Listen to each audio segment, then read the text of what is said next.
Hello नमस्कार, कैसे हैं आप सभी। आप सभी का मोस्ट वेलकम है आपके अपने इस YouTube channel Shri online study पर। तो साइंस की क्लास हम लोगों ने स्टार्ट कर ली थी और इसमें हम लोगों ने जो है कुछ टॉपिक पे डिस्कस किया था। चलिए आज का टॉपिक रहेगा बल और इस पे हम लोग डिस्कस करते हैं। फोर्स या बल की अगर बात की जाए, बल या फोर्स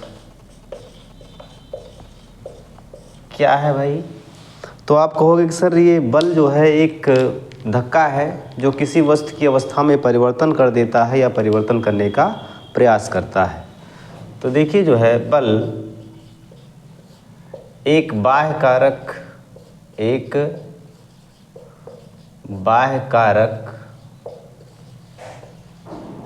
खिंचाव या धक्का है, खिंचाव या धक्का है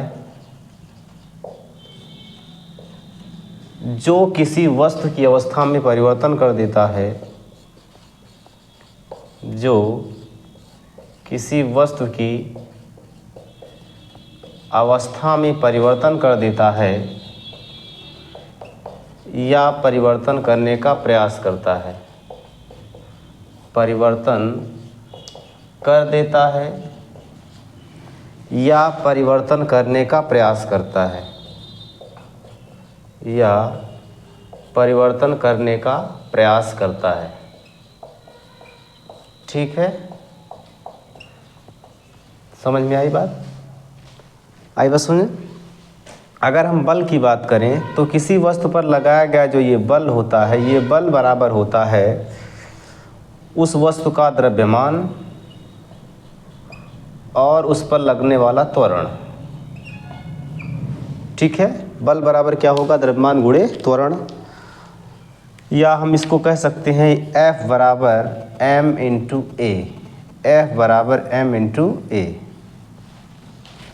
क्लियर? मात्रक अगर इसका पूछा जाएगा तो मात्रक क्या हो जाएगा भाई? द्रव्यमान का मात्रक किलोग्राम और त्वरण का मात्रक मीटर प्रति सेकेंड स्क्वायर। तो किलोग्राम मीटर प्रति सेकेंड स्क्वायर, इसी को हम क्या बोलते हैं भाई? इसी को हम कहते हैं न्यूटन। इसी को क्या बोलते हैं? न्यूटन। आई बात समझ में? अगर हम सीजीएस पद्धति में मात्रक देखें, सेंटीमीटर, ग्राम और सेकेंड पद्धति में बल का मात्रक जो है, पद्धति में जो ये बल है इसका मात्रक क्या होगा? इसका मात्रक होगा डाइन। इसका मात्रक क्या होगा? डाइन। और अगर न्यूटन और डाइन में संबंध आपसे पूछा जाएगा तो 1 न्यूटन इज इक्वल टू होगा 10 की पावर 5 डाइन के बराबर। ठीक है, तो ये डाइन सीजीएस पद्धति में बल का मात्रक होता है, जबकि एसआई पद्धति में बल का मात्रक क्या होता है? न्यूटन होता है। क्लियर? अब हम लोग बात करेंगे जो है बल के प्रकार की, कि बल जो है ये कितने रूपों में हमारे आसपास दिखता है और इनका क्या यूज़ हमारे जीवन में देखने को मिलता है। कैसी राशि होगी बल, इसको भी जान लेते हैं। तो बल जो है आपको पता है कि बल एक दिशा में ही काम करेगा। बल कैसी राशि है? सदिश राशि है। ठीक भाई, बल कैसी राशि है? सदिश राशि है। अब हम बात करेंगे बल के प्रकार पे, कि बल जो है ये कितने प्रकार का होता है और हमारे जीवन में ये किस प्रकार से जो है काम करता है, और इस पर आधारित एग्जाम्पल्स भी हम लोगों से बहुत पूछे जाते हैं, है ना। चलो देखते हैं।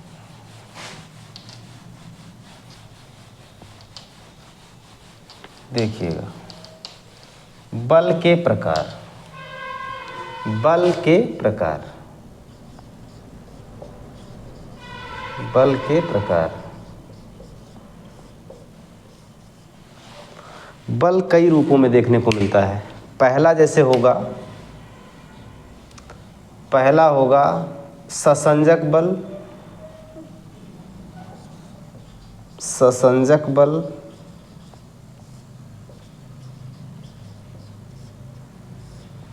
दूसरा होगा असंजक बल,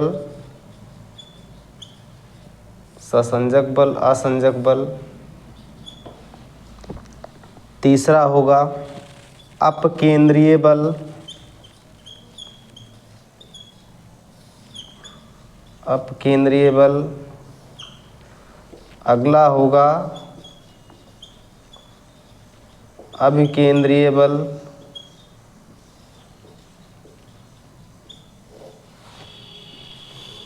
ठीक भाई। अगला हम देखेंगे घर्षण बल। अगला होगा घर्षण बल। फिर इसके बाद जो है गुरुत्वाकर्षण बल, गुरुत्वाकर्षण बल। अगला होगा चुंबकीय बल, चुंबकीय बल। और अगला होगा नाभिकीय बल, नाभिकीय बल। और भी कई प्रकार के बल आप लोगों ने देखे होंगे, लेकिन हमारे कॉम्पिटिटिव एग्ज़ाम्स में ये कुछ महत्वपूर्ण हैं जिनसे हमारे सवाल बनते रहते हैं। अगर इन सब में पूछा जाएगा कि सबसे प्रबल बल कौन सा है, तो नाभिकीय बल जो है ये सबसे प्रबल बल माना गया है, सबसे प्रबल बल माना गया है। और सबसे दुर्बल बल कौन सा माना गया है, तो सबसे दुर्बल बल माना गया है आपका गुरुत्वाकर्षण बल। ठीक है ना। जैसे मान लीजिए मैं इसको गिराऊं और ऐसे कैप्चर कर लूं, तो गुरुत्वाकर्षण बल तो इस पे काम कर रहा है, पृथ्वी अपनी तरफ खींच रही है, लेकिन हमारे हाथ में आने की वजह से हमारे हाथ में ये रुक गया। ठीक है ना। और अगर बहुत तेज़ी के साथ गुरुत्वाकर्षण बल काम करता तो ये हमारे हाथ को चीर करके भी बाहर जा सकता था। आई बात समझ में। लेकिन ऐसा नहीं है, इसलिए गुरुत्वाकर्षण बल जो आपको देखने को मिलता है यह जो है एक प्रकार का दुर्बल बल है, जबकि नाभिकीय बल जो होता है ये एक प्रकार का प्रबल बल होता है। ठीक है। अब हम इन पे एक एक बलों के बारे में डिस्कस करेंगे और इनसे संबंधित एग्जाम्पल्स हमारे एग्ज़ाम में कैसे पूछे जाते हैं इन पे भी बात करेंगे। तो सबसे पहला है ससंजक बल। ससंजक बल क्या होता है? ससंजक बल जो होता है ये समान प्रकार के अणुओं के बीच में काम करता है। अगर आपसे पूछा जाएगा ससंजक बल क्या होगा, तो ससंजक बल जो है समान प्रकार के अणुओं के बीच काम करने वाला बल, समान प्रकार के अणुओं के मध्य काम करने वाला बल, अणुओं के मध्य कार्य करने वाला बल, कार्य करने वाला बल क्या होता है भाई? तो ये होता है ससंजक बल। क्या होता है ये? ससंजक बल। जैसे आपने देखा होगा कि अगर पानी की एक बूंद ऐसे है, ये एक बूंद पानी है, इसके बगल में दूसरी पानी की बूंद ऐसे आप रख दीजिए, तो ये दोनों आपस में मिल जाती हैं, ये दोनों पानी की बूंदें आपस में मिल जाती हैं। तो इस प्रकार का बल क्या होता है? इन दोनों के बीच में काम करने वाला बल कौन सा है? तो इन दोनों के बीच में जो बल काम कर रहा है उसका नाम है ससंजक बल। कौन सा बल है भाई ये? तो ये है ससंजक बल। ससंजक बल जो होता है ये समान प्रकार के अणुओं के मध्य में जो है काम करता है। ठीक। अब हम अगला देखेंगे असंजक बल। असंजक बल, असंजक बल। असंजक बल क्या होता है? ये असमान प्रकार के अणुओं के मध्य कार्य करने वाला बल है, अलग अलग प्रकार के अणुओं के मध्य में कार्य करने वाला बल है। असमान प्रकार या अलग अलग प्रकार, अलग अलग प्रकार के अणुओं के मध्य कार्य करने वाला बल क्या कहलाता है भाई? अणुओं के मध्य कार्य करने वाला बल है ये।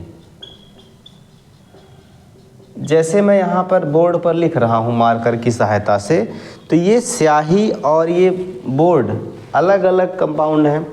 ठीक है ना। तो इस बोर्ड पर स्याही लग जा रही है, इसका मतलब बोर्ड और स्याही के बीच में कोई एक बल काम कर रहा होगा। ठीक है। तो ये बोर्ड पर स्याही लगने से जो है ये स्याही हमको दिख रही है, इसका मतलब स्याही इस बोर्ड पे चिपक जा रही है। किस बल के नाते? असंजक बल के नाते। आप लोगों ने देखा होगा कि अगर हम पानी से हाथ धुलते हैं तो हमारे हाथ में पानी लगा रह जाता है, इसका मतलब पानी अलग कंपाउंड, हमारा हाथ अलग, लेकिन हाथ में पानी लगा रह गया, किस बल के नाते? असंजक बल के नाते। तो इसके एग्जाम्पल्स याद रखिएगा, इसके उदाहरण आप याद रखिएगा। कौन कौन से उदाहरण होंगे इसमें? जैसे हाथ में लगा हुआ पानी, हाथ में लगा हुआ पानी, हाथ में लगा हुआ पानी, बोर्ड पर चिपका चाक या स्याही, बोर्ड पर चिपका चाक या स्याही, ठीक है। ऐसे बहुत सारे एग्जाम्पल्स हमारे जीवन में देखने को मिलते हैं। हम गए जो है सड़क के किनारे, वहाँ मिट्टी है तो मिट्टी हमारे पैर में लग गई, इसका मतलब मिट्टी अलग, हमारा पैर अलग, दोनों के बीच में कौन सा बल काम किया? तो दोनों के बीच में कौन सा बल काम किया? असंजक बल काम किया, ठीक है। ठीक है ना। तो ये जो असंजक बल होता है ये असमान प्रकार के अणुओं के बीच में या अलग अलग प्रकार के अणुओं के बीच में ये काम करता है। क्लियर? चलो अब हम बात करते हैं अपकेंद्रीय बल और अभिकेंद्रीय बल पे। यहाँ से भी सवाल बनते हैं, अपकेंद्रीय बल और अभिकेंद्रीय बल ये काम कहाँ करते हैं और इनका हमारे जीवन में क्या यूज़ है, यहाँ से सवाल पूछा गया है कॉम्पिटिटिव एग्जाम्स में हमारे। तो देखो भाई, ये दोनों बल जो होते हैं अपकेंद्रीय और अभिकेंद्रीय बल, ये कहाँ काम करते हैं? तो ये काम करते हैं जो है वृत्ताकार पथ पर, ठीक है। तो देखिए अपकेंद्रीय बल, अपकेंद्रीय बल, ठीक है, अपकेंद्रीय बल।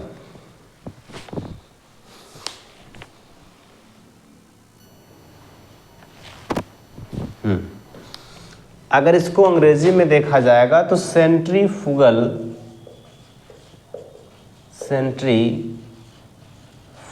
फोर्स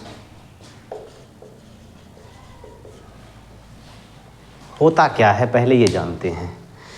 अगर कोई वस्तु किसी वृत्ताकार परिधि पर गति कर रही है, जैसे मान लीजिए ये कोई वृत्ताकार पथ है और यहाँ पर एक वस्तु जो है ये गति कर रही है इधर की तरफ, ठीक है। तो यहाँ केंद्र से जो है इस वस्तु पर एक बल काम करेगा जिसकी दिशा जो है ये केंद्र से बाहर की ओर होगी, ठीक है। तो इसी बल को हम क्या बोलेंगे? इसी बल को हम कहेंगे अपकेंद्रीय या सेंट्रीफ्यूगल फोर्स, ठीक है। तो देखिएगा वृत्ताकार पथ पर केंद्र से बाहर की ओर, केंद्र से बाहर की ओर, केंद्र से बाहर की ओर कार्य करने वाला बल, केंद्र से बाहर की ओर कार्य करने वाला बल कौन सा बल होता है भाई? तो ये होता है अपकेंद्रीय बल। इसकी दिशा किधर की ओर होती है? केंद्र से बाहर की ओर, ठीक है। अब इस पर हमारे जीवन में कौन कौन से उदाहरण देखने को मिलते हैं इसको देखिएगा। जैसे कोई व्यक्ति जो है ऐसे वृत्ताकार पथ पर कार से जा रहा है, कार से कोई व्यक्ति अगर ऐसे जा रहा है, ठीक है ना, तो इस कार में बैठा हुआ आदमी जब ऐसे मोड़ पर मुड़ा तो विपरीत दिशा में झुक गया, ठीक है। तो कार के अचानक मुड़ने से उसमें बैठा आदमी विपरीत दिशा में झुक जाता है। कार में बैठा आदमी विपरीत दिशा में झुक जाता है। कार जैसे मुड़ेगी तुरंत उसके विपरीत दिशा में क्या होता है? झुक जाता है। और क्या होंगे? और देखिए वॉशिंग मशीन का कार्यकारी सिद्धांत। वॉशिंग मशीन जो है किस सिद्धांत पे काम करती है? अपकेंद्रीय बल के सिद्धांत पे काम करती है, ठीक है। और दूध से क्रीम निकालने की मशीन, दूध से क्रीम निकालने की मशीन, डेयरी वगैरह पर जब जाते हैं तो मिल्क में फैट चेक किया जाता है, तो एक ऐसे वृत्ताकार मशीन होती है इस तरीके से ऐसे, और यहाँ पर जो है एक हैंडल ऐसे लगा होता है, यहाँ शीशियों में भरकर दूध को रखा जाता है जो सिंपल होता है, ठीक है ना। शीशी में भरकर ऐसे लगा देते हैं और जब इसको तेज़ी के साथ घुमाते हैं तो फैट उसमें से अलग हो जाता है। तो यही है दूध से क्रीम निकालने की मशीन। दूध से क्रीम निकालने की मशीन। तो ये सारी चीज़ें किस सिद्धांत पे काम कर रही हैं? तो ये सारे सिद्धांत हैं अपकेंद्रीय बल के, ठीक है, सेंट्रीफ्यूगल फोर्स के। सेंट्रीफ्यूगल फोर्स कहाँ से काम करता है? तो केंद्र से बाहर की ओर काम करता है किसी वृत्ताकार पथ पर। ठीक, क्लियर है भाई? चलो आगे बढ़े। इसके बाद आता है अभिकेंद्रीय बल। अभिकेंद्रीय बल जस्ट इसका उल्टा होगा, मैं यहीं बगल में समझा दे रहा हूँ।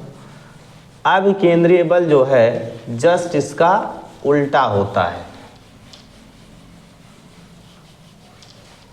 देखो क्या होगा, इसको अंग्रेजी में क्या बोलेंगे? Centripetal force. अभिकेंद्रीय बल इसको कहा जाता है सेंट्रीपेटल फोर्स। सेंट्रीपेटल फोर्स इसमें क्या होता है कि किसी वृत्ताकार पथ पर अगर कोई वस्तु गति कर रही है तो यहाँ केंद्र की ओर एक बल काम करेगा। समझ रहे हैं ना? जिसकी दिशा केंद्र की ओर होगी और यही बल क्या कहलाएगा? यही बल कहलाएगा जो है सेंट्रीपेटल फोर्स। तो वृत्ताकार पथ पर केंद्र की ओर कार्य करने वाला बल, केंद्र की ओर कार्य करने वाला बल, केंद्र की ओर कार्य करने वाला बल कौन सा होता है भाई? तो ये होता है सेंट्रीपेटल या अभिकेंद्रीय बल। अभि का मतलब होता है की ओर, अभि का शाब्दिक अर्थ क्या होता है? की ओर, और केंद्र का मतलब केंद्र की ओर। ठीक, अब इसके उदाहरण क्या क्या देखने को मिलते हैं? जैसे हम साइकिल लेकर या किसी गाड़ी को लेकर सड़क पर ऐसे वृत्ताकार सड़क पर जा रहे हैं तो हमको ऐसे झुक कर मुड़ना होता है, इधर की ओर झुक कर मुड़ना होता है। ठीक है, अगर कोई व्यक्ति ऐसे साइकिल से जा रहा है बैठकर तो इसको क्या होगा? इसको झुकना पड़ेगा किधर की ओर? अंदर की तरफ। अगर ऐसे नहीं झुकेगा तो सीधे निकल जाएगा, जाके गड्ढे में गिर जाएगा, है कि नहीं? तो ये जो है मोड़ पर सुरक्षित मुड़ने के लिए आवश्यक बल, मोड़ पर सुरक्षित मुड़ने के लिए आवश्यक बल। मोड़ पर सुरक्षित मुड़ना है तो कौन सा बल काम करेगा? तो उस पे काम करेगा अभिकेंद्रीय बल। अगला, मोड़ पर साइकिल सवार की गति। मोड़ पर साइकिल सवार की गति, मोड़ पर साइकिल सवार की गति, नाभिक के चारों ओर इलेक्ट्रॉन की गति, सौर मंडल में ग्रहों की गति, ये सब इसी पर आधारित हैं। ठीक है, नाभिक में इलेक्ट्रॉन की गति, परमाणु नाभिक की बात हो रही है। नाभिक में इलेक्ट्रॉन की गति, सौर मंडल में ग्रहों की गति। सौर मंडल में जो भी ग्रह हैं वो सूर्य से जो है किस बल के द्वारा जुड़े हुए हैं? अभिकेंद्रीय बल के द्वारा। सौर मंडल में ग्रहों की गति। तो ये सब के सब जो रीजन आपको देखने को मिल रहे हैं ना, ये सब के सब रीजन किसके हैं? अभिकेंद्रीय बल के हैं। आई होप चीज़ें आपको समझ में आ रही होंगी, दोनों में अंतर आपको समझ में आ रहा होगा। ठीक है ना? जो आप लोग तमाम पानी निकालने वाले पंप देखते होंगे ना, पानी निकाल, जैसे टुल्लू पंप है, टुल्लू पंप में क्या होता है? ऐसे चक्र लगा होता है, यहाँ से ऐसे पाइप लगी होती है, ये बोरिंग से कनेक्ट होता है। तो ये भी जो है पानी ऐसे खींचकर ऐसे बाहर फेंकता है। तो अपकेंद्रीय पंप भी इसी में आ जाएगा, है ना? जो पानी निकालने वाला पंप होता है जिसको हम अपकेंद्रीय पंप कहते हैं, तो वो अपकेंद्रीय पंप जो होता है वो किस सिद्धांत पे काम करता है? तो अपकेंद्रीय बल के सिद्धांत पर काम करता है, जिसमें ऐसे बोरिंग से पानी निकाल कर ये बाहर टुल्लू फेंकता रहता है। ठीक है, क्लियर है बातें? बाकी आप इसमें देख ही रहे होगे, अभिकेंद्रीय बल जो होता है ये केंद्र की ओर काम करता है और इसमें जो है क्या क्या हमारे जीवन के लिए उपयोगी है, तो बहुत सारी चीज़ें हैं। सुरक्षित मुड़ने के लिए हमको कौन सा बल चाहिए, तो हमको चाहिए अभिकेंद्रीय बल। नाभिक के चारों ओर इलेक्ट्रॉन की गति, सौरमंडल में ग्रहों की गति, ये सब किस पर डिपेंड करता है, ये सब डिपेंड करता है अभिकेंद्रीय बल पर, सेंट्रीपेटल फोर्स पर। ठीक है, चलिए अब इसके बाद घर्षण बल आता है। घर्षण बल थोड़ा सा बड़ा है, मैं उस पर कल डिस्कस करूँगा। ठीक है, तो आज के लिए इतना रखिए, बाकी मिलते हैं कल के वीडियो में। ओके, थैंक यू सभी को।